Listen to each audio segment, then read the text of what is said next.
சென்னை கோயம்பேடு சந்தையில் காய்கறிகளின் விலை குறைந்துள்ளதால் வாடிக்கையாளர்கள் மகிழ்ச்சி அடைந்துள்ளனர்.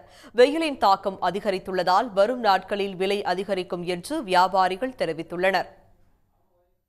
சென்னை கோயம்பேடு சந்தைக்கு காய்கறிகள் வரத்து அதிகரித்துள்ளதால் விலை பெருமளவில் குறைந்துள்ளது. வழக்கமாக 700 லாரிகளில் காய்கறிகள் வரத்து இருந்த நிலையில் தற்போது 900 லாரிகள் வரை கோயம்பேடு சந்தைக்கு வருவதாகவும் இதனால் காய்கறிகளின் விலை குறைந்துள்ளதாகவும் வியாபாரிகள் தெரிவிக்கின்றனர். காய்கறிகள் வரத்து அதிகரித்து விலை குறைந்துள்ளதால் மக்கள் மகிழ்ச்சியுடன் காய்கறிகளை வாங்கிச் செல்கின்றனர். சென்ற மாதங்களில் 2-3 மாதங்களுக்கு முன்னால் வரைக்கும் விலைவாசி ஒரு 40 ரூபா ரேஞ்சில் இருந்தது காய்கறி எல்லாம்.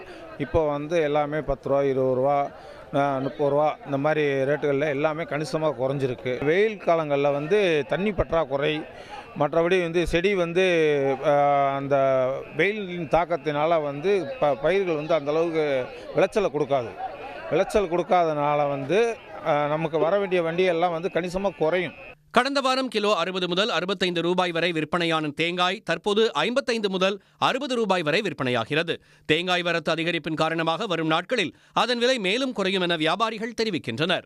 முன்ன அப்போலாம் 60, 70, 80 ரூபா இருந்துச்சு. இப்போ 1.5 மாசமா 1 மாசமா நல்ல விலை மக்களுக்கு திருப்தியாகுது. கோயம்பேடுக்கு வந்தால் சந்தோஷமாக போகிறாங்க. காய்கறிலாம் விலை கம்மியாக தான் இருக்குது. நம்ம போன வாரத்தை விட இந்த வாரம் ரொம்ப கம்மியாக இருக்குது.